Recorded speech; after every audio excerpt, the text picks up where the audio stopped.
यदि आप लॉ पढ़ना चाहते हैं तो कहीं और क्यों जाना।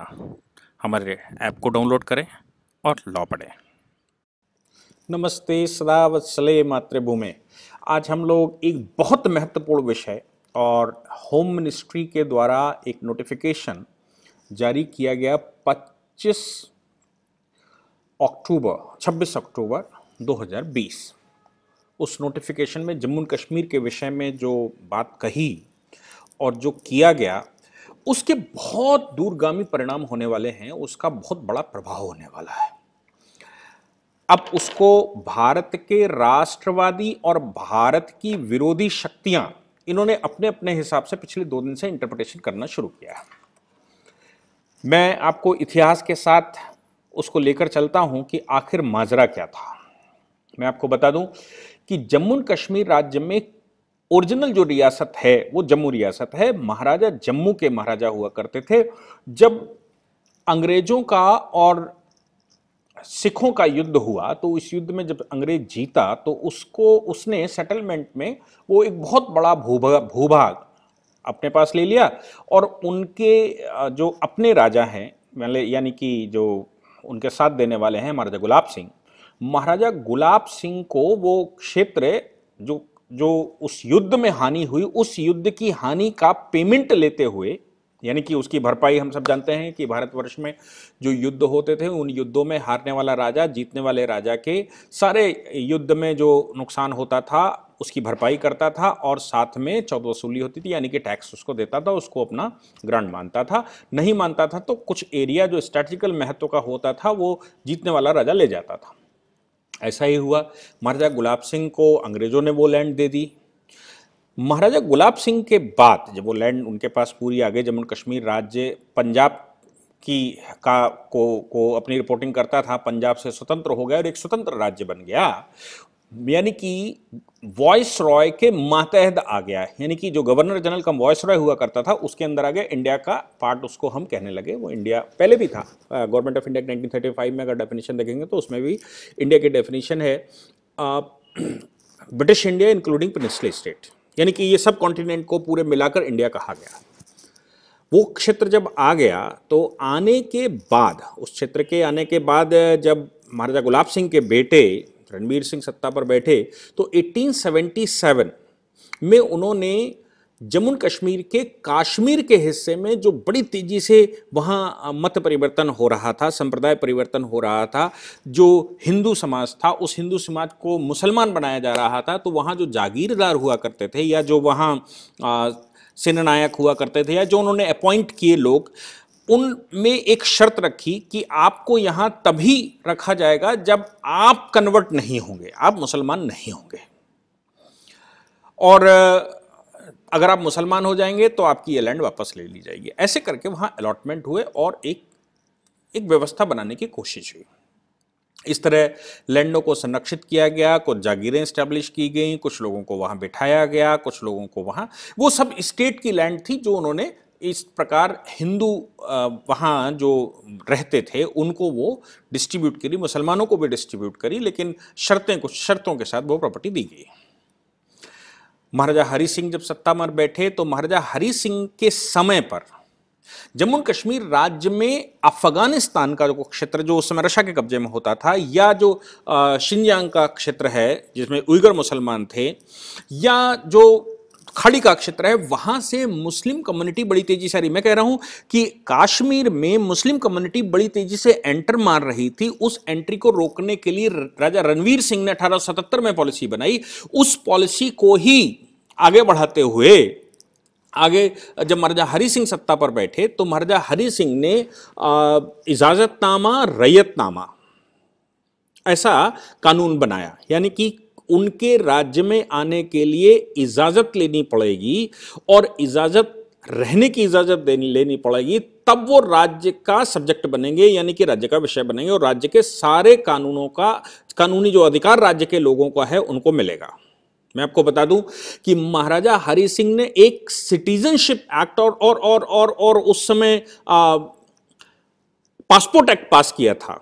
महाराजा हरि सिंह ने जब पासपोर्ट एक्ट पास किया तो उस पासपोर्ट एक्ट को गवर्नर जनरल के पास लाया गया। गवर्नर जनरल ने कहा कि तुमको पासपोर्ट एक्ट पास करने का राइट नहीं है। क्यों? क्योंकि तुम इंडिया के पार्ट हो। पासपोर्ट बनाने का राइट केवल और केवल वॉइस रॉय के पास है। वॉइस रॉय की अनुमति के बगैर आप, और जो भी पासपोर्ट एक्ट बनेगा वो ब्रिटिश इंडिया बनाएगा, आपको यह अधिकार नहीं है। इसलिए आपका पासपोर्ट एक्ट माना नहीं जा सकता। क्योंकि पहले उन्होंने पासपोर्ट एक्ट बनाया कि जम्मू कश्मीर में आने के लिए पासपोर्ट लगेगा।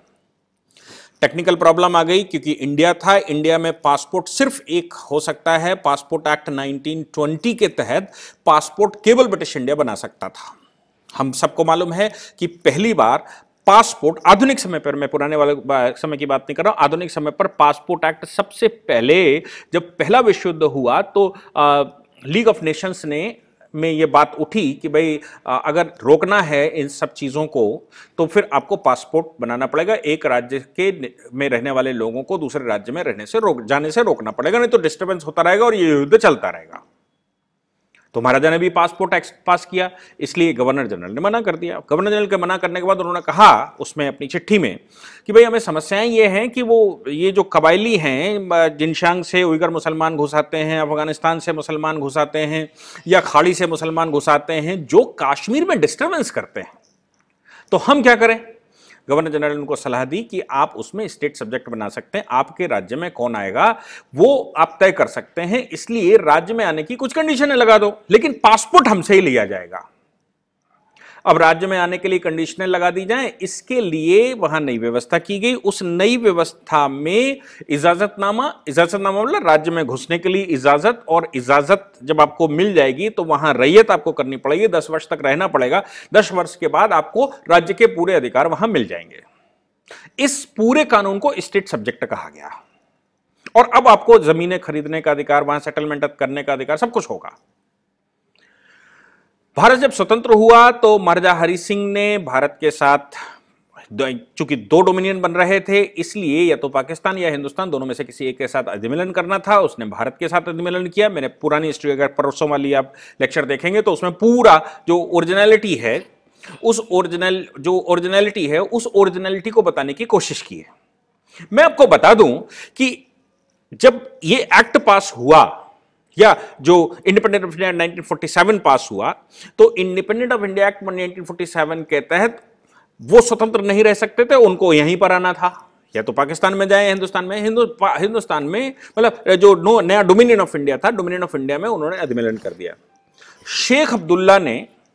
शेख अब्दुल्ला जो मैंने पहले भी बताया है कि नेहरू जी के कहने पर या नेहरू जी के पीछे पड़ने की वजह से शेख अब्दुल्ला को देशद्रोह में जो जेल में बंद था उसको निकालकर प्रधानमंत्री बनाया गया। शेख ने प्रधानमंत्री बनते ही खेल खेलना शुरू किया। जिन महाराजा हरि सिंह ने सब कुछ उसके लिए किया, उन्हीं महाराजा हरि सिंह को उसने वहां से निकालने की व्यवस्थाएं शुरू कर दी। और अब जो पुरानी व्यवस्था के तहत वो जो ओरिजिनलिटी मेंटेन करने की बात महाराजा रणवीर सिंह से लेकर अभी तक की जा रही थी, उन सब में उन्होंने क्या करना शुरू किया, कुछ कानून पास करने शुरू किए शेख अब्दुल्ला ने, जिन कानूनों को लैंड रिफॉर्म कहा गया था। और यह कहा था शेख अब्दुल्ला बड़े रिफॉर्मेटिव हैं। क्या करा था? जो व्यवस्था थी महाराजा रणवीर सिंह के समय से लेकर महाराजा हरि सिंह के समय तक कि कश्मीर में मुस्लिम कम्युनिटी को आने से रोका जाए, वहां डिस्टर्बेंस करने से रोका जाए, किसी प्रकार ओरिजिनल सिचुएशन मेंटेन की जाए, तो जिन लोगों के पास लैंड थी, चूंकि मुस्लिम आबादी की संख्या बहुत तेजी से बढ़ी, जिन लोगों के पास लैंड थी उन लोगों की लैंडों पर सीलिंग एक्ट पास करके उन लैंडों को फ्री में मुसलमानों को दे दिया गया।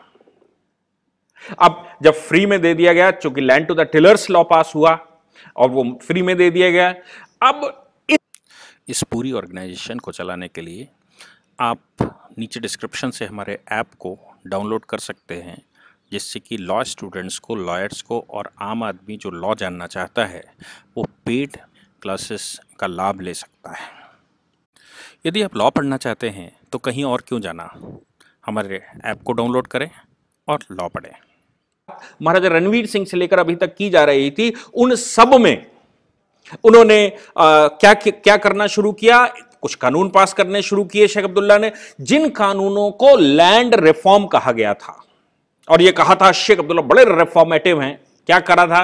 जो व्यवस्था थी महाराजा रणवीर सिंह के समय से लेकर महाराजा हरि सिंह के समय तक कि कश्मीर में मुस्लिम कम्युनिटी को आने से रोका जाए, वहां डिस्टरबेंस करने से रोका जाए, किसी प्रकार ओरिजिनल सिचुएशन मेंटेन की जाए, तो जिन लोगों के पास लैंड थी, चूंकि मुस्लिम आबादी की संख्या बहुत तेजी से बढ़ी, जिन लोगों के पास लैंड थी उन लोगों की लैंडों पर सीलिंग एक्ट पास करके उन लैंडों को फ्री में मुसलमानों को दे दिया गया। अब जब फ्री में दे दिया गया, चूंकि land to the tillers law pass हुआ और वो फ्री में दे दिया गया, अब इस समय जो कम्युनिस्ट पिछले 2 दिन से, मैं बता दूं कि इस प्रकार के 12 स्टेट लैंड लॉज हुआ करते थे जो शेख अब्दुल्ला और उनके वंशजों ने पास किए थे, जिसमें रोशनी एक्ट भी शामिल था। ऐसे 12 एक्ट 26 अक्टूबर को अमित शाह जी ने समाप्त कर दिए। कहा अब ये no more place of these type of laws जिसमें लैंड किसी की छीनकर किसी को दी जाए। बात कही गई कि पूरे देश में जब जमींदारी एवोल्यूशन हुआ तो जमींदारी एवोल्यूशन में जितनी लैंड वापस की गई किसानों को, उसकी 50% केवल कश्मीर में की गई। ये बड़ा उलाहना पिछले 2 दिन से दिया जा रहा है। मैं आपको बता दूं कि जमींदारी एवोल्यूशन एक्ट आप किसी भी स्टेट का अगर पढ़ेंगे तो स्टेट के जो जिसकी जमीन थी उस पर जो जोत गा रहा था उससे उसकी लगान का एक परमानेंट कॉम्पनसेशन दिया गया, और जो कॉम्पनसेशन दिया गया वो कॉम्पनसेशन देना ही था, क्योंकि आपने किसी की लैंड ली है तो उसको कॉम्पनसेट करना पड़ेगा। बस इतना सा काम किया कि उसकी ओनरशिप किसी और को ट्रांसफर हुई, और ओनरशिप भी ट्रांसफर नहीं हुई, ओनरशिप तो सरकार की ही रही, जोतने बोने का अधिकार दिया गया। शेख अब्दुल्ला ने जब यह किया तो लैंड ओनर को 1 रुपया नहीं दिया, पूरी की पूरी लैंड उनसे छीन ली गई, और लैंड छीनकर वहां पर लैंड टू द टिलर्स के नाम से, इन लैंड लॉ के रिफॉर्म के नाम से जो जम्मू कश्मीर में पास हुए, जैसे मैं कुछ उनके नाम आपको बता दूं कि landed big Jammu Kashmir big landed estate abolition act, Jammu and Kashmir common land act 1956, Jammu and Kashmir consolidation of holding act 1962, Jammu and Kashmir right of prior purchase act, Jammu and Kashmir utilisation of lands act. अब सोच कर देखिए, राइट टू प्रायर परचेस, यानी कि हिंदू जो बेचना चाहता है अपनी जमीन को, वो वहां से माइग्रेट करना चाह रहा है क्योंकि वहां मुस्लिम आबादी बढ़ गई है, उनको जीने नहीं दे रहे हैं, तो right to prior purchase, prior purchase मतलब पड़ोसी का पहला अधिकार होगा, जिसको उसको बेचना पड़ेगा, वो अपने मन से किसी को नहीं बेच सकता। ऐसे कानून, घटिया टाइप के कानून बनाकर रखे गए, और नेहरू जी की सांठगांठ से आर्टिकल 35 कैपिटल ए जैसे आर्टिकल्स बना दिए गए, और कहा यह गया कि यह महाराजा का स्टेट सब्जेक्ट है। महाराजा का स्टेट सब्जेक्ट जो था वो ये कह रहा था कि देखिए ये जो पूरी प्रॉपर्टी है इसमें आपको हमारे राज्य में घुसने से पहले अनुमति लेनी पड़ेगी, यहां पर रहना पड़ेगा, जब हम कंफर्म हो जाएंगे कि तुम इस राज्य के होकर रहोगे तब हम आपको सारे राइट देंगे। आर्टिकल 35 कैपिटल ए ने पूरे हिंदुस्तान से किसी को भी एंट्री मारने से ही रोक दिया। और भला हो श्यामा प्रसाद मुखर्जी जी का, नहीं तो एंट्री के लिए भी आपको पासपोर्ट, उस समय जो महाराजा हरि सिंह ना कर पाए, वो एंट्री के लिए वहां परमिट सिस्टम नेहरू जी ने लागू कर दिया कि जम्मू कश्मीर में जाएंगे तो आपको अनुमति लेनी पड़ेगी। मैं कहता हूं भला हो श्यामा प्रसाद मुखर्जी जी का, जिन्होंने कहा मैं बिना अनुमति के जा रहा हूं, अटल जी से कहा कि आप देश को बताइए जाके कि मैं बिना अनुमति के जा रहा हूं।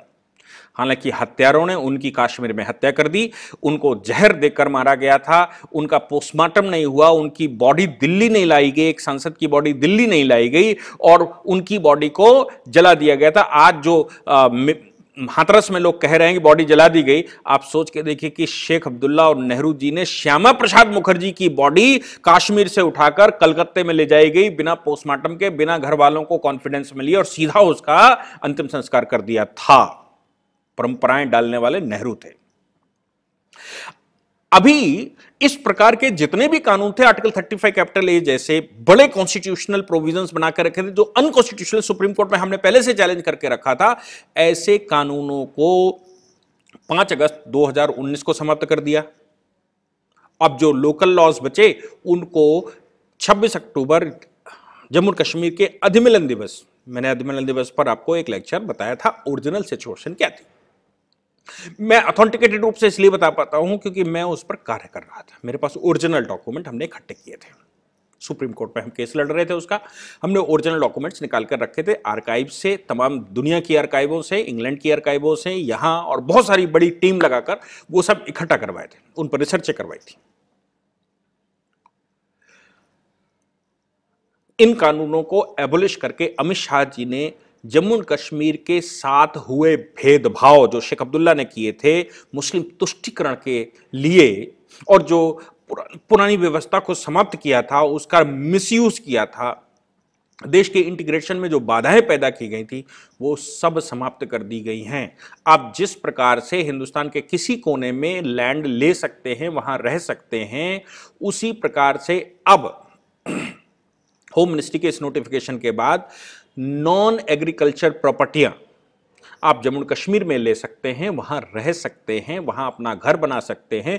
वहां के लोगों को अब प्रायर परचेज राइट खत्म हो गया है, क्योंकि हमको ही देना पड़ेगा, यानी कि हमारे यहां मुस्लिम आबादी बढ़ रही है, इसको ही देना पड़ेगा। उन सब को समाप्त कर दिया। अब कोई रिस्ट्रिक्शन नहीं लगा सकता कि आप किसको प्रॉपर्टी बेचें और किसको ना बेचें। मुझे लगता है कि जम्मू कश्मीर का रियल इंटीग्रेशन, मैं एक्सेशन की बात नहीं कर रहा हूं, रियल इंटीग्रेशन, जो एकात्मता हमको चाहिए पूरे देश में, जिसको हम कश्मीर से कन्याकुमारी कहते हैं, वो रियल एकात्मता अब शुरू हुई है इस वर्ष से। इसलिए अमित शाह जी का जो गिफ्ट है हिंदुस्तान के प्रत्येक नागरिक के लिए, जो जम्मू कश्मीर में भी नागरिक रहते हैं उनके लिए भी, वो रियल गिफ्ट 26 अक्टूबर को अमित शाह जी ने दिया है, अधिमिलन दिवस के दिन। मुझे लगता है कि उमर अब्दुल्ला कह रहे हैं कि अब लैंड सेल होने लगी है, बेच दी गई है। अरे भैया, तुम्हारे बाप की पोती थी जो अब बेची जाने लगी है। किसान की जमीन है वो बेचेगा, व्यक्ति की जमीन है वो बेचेगा। जो व्यक्ति वहां बैठा हुआ है, जिसके नाम प्रॉपर्टी है, उसको बेचने का अधिकार है। उससे छीन तो कोई नहीं सकता ना। उसे छीन नहीं सकता का मतलब क्या है? कौन बेचेगा? तुम क्या अपने बाप की प्रॉपर्टी मानकर चलते हो? जो देशद्रोही थे, तुम्हारा बाप भी देशद्रोही है, तुम खुद देशद्रोही हो, जो अभी लगातार उल्टे सीधे स्टेटमेंट देते आ रहे हो। चीन के साथ मिलकर काम करोगे। तुम्हारे बाप की प्रॉपर्टी है जिसमें तुम कह रहे हो कि नहीं, वो स्वीकार नहीं किया जाएगा और ये प्रॉपर्टी बेची जा रही है। किसान को प्रॉपर्टी बेचने का अधिकार दिया गया, व्यक्ति को अपनी प्रॉपर्टी बेचने का, सेटलमेंट करने का अधिकार दिया गया। उससे आपको बड़ा कष्ट है। क्यों? क्योंकि मेजर खेल तो आप ही खेल रहे थे। आप प्रॉपर्टियों पर कब्जे कर रहे थे। आप रोशनी एक्ट पास करके सरकारी जमीनों पर कब्जा कर गए। सारे अधिकारियों को करवा डाला जो आपके चमचे थे। जम्मू कश्मीर हाई कोर्ट ने भी उस पर ऑर्डर कर दिया। आप सब फंसे हुए हैं। क्रिकेट एसोसिएशन का पैसा 100 करोड़ रुपए तुम्हारे बाप खा गए, जिसमें ईडी ने इन्वेस्टिगेशन करना शुरू किया है। और आप उन सबको ये जोड़ कर देखते हैं, हम जम्मू कश्मीर के हैं इसलिए ऐसा हो रहा है। अरे, मैं दिल्ली का हूं, मैं उत्तर प्रदेश का हूं, तो क्या मेरे साथ कुछ गलत हो रहा है? मेरे साथ गलत होना चाहिए। इसलिए इन कानूनों के बारे में, और मैं आपको पहले बता दूं कि किसी भी चीज की जड़ में कानून होता ही होता है।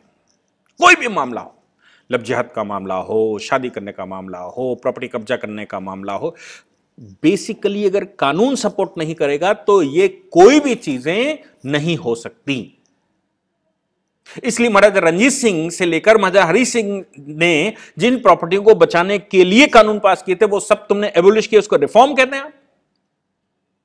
और हिंदुओं की प्रॉपर्टी मुसलमानों को बांट दी, इसको रिफॉर्म कहते हैं आप।